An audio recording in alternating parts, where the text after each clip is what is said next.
Hello bachcho, let's see this question. This question says, in STP, sewage treatment plant, arrange the following in sequence of involvement.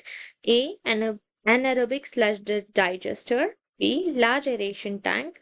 C, primary settling tank. D, large settling tank.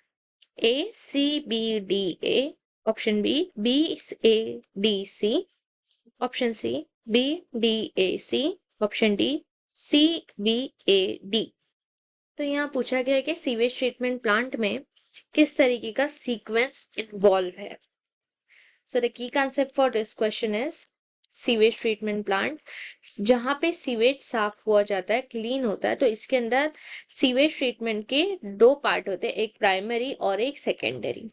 Primary और secondary में अलग अलग type की treatment होती है. First तो primary treatment में removal of, यहाँ पे रिमूव होते हैं, तो यहाँ पे दोनों में एक एक चीज होती है. प्राइमरी में रिमूव होते हैं सॉलिड पार्टिकल जैसे कि पेबल्स वगैरह, सॉलिड्स. और जो सेकेंडरी होता है, सेकेंडरी में ऑर्गेनिक मैटर जैसे कि कोई बैक्टीरिया हो गए, कोई अलग टाइप के माइक्रोब्स हो गए,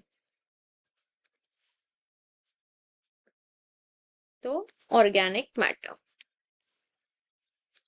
इसके अंदर निकाले जाता है. तो यहाँ सीक्वेंशियल इन्वॉल्वमेंट पूछी गई है कि क्या क्या रिमूव होके कहाँ कहाँ कौन से टैंक में जाता है. तो पहले तो प्राइमरी होगा, तो प्राइमरी से याद रखना है, पहले वो प्राइमरी सेटलिंग टैंक में जाएगा. वहां से नॉर्मल फिल्ट्रेशन होगा कि जो सॉलिड पार्टिकल्स है, पेबल वगैरह, वो सब नीचे बैठ जाएंगे, मतलब सेटल हो जाएंगे.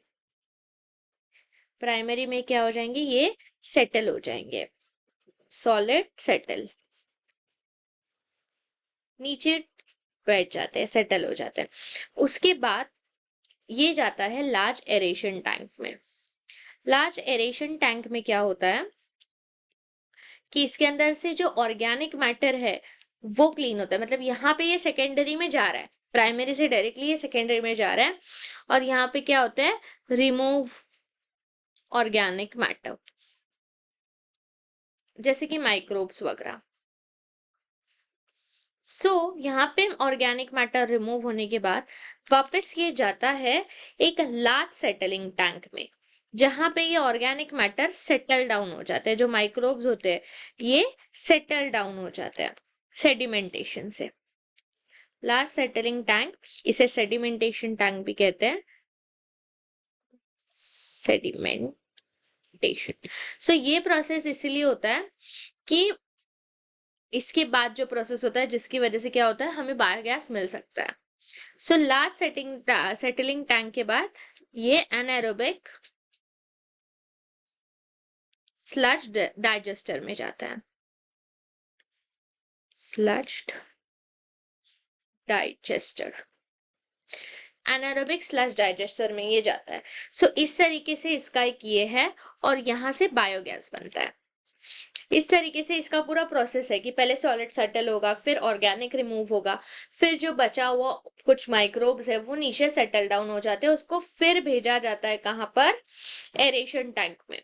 यहाँ पे जो सेटल हो गए इनको एरेशन टैंक में भेजा जाता है, और फिर उसके बाद जो मिलते हैं माइक्रोब्स वो एनाएरोबिक स्लज डाइजेस्टर में जाते हैं और बायोगैस वगैरह बनाते हैं, मीथेन, कार्बन डाइऑक्साइड और हाइड्रोजन एलिमेंट.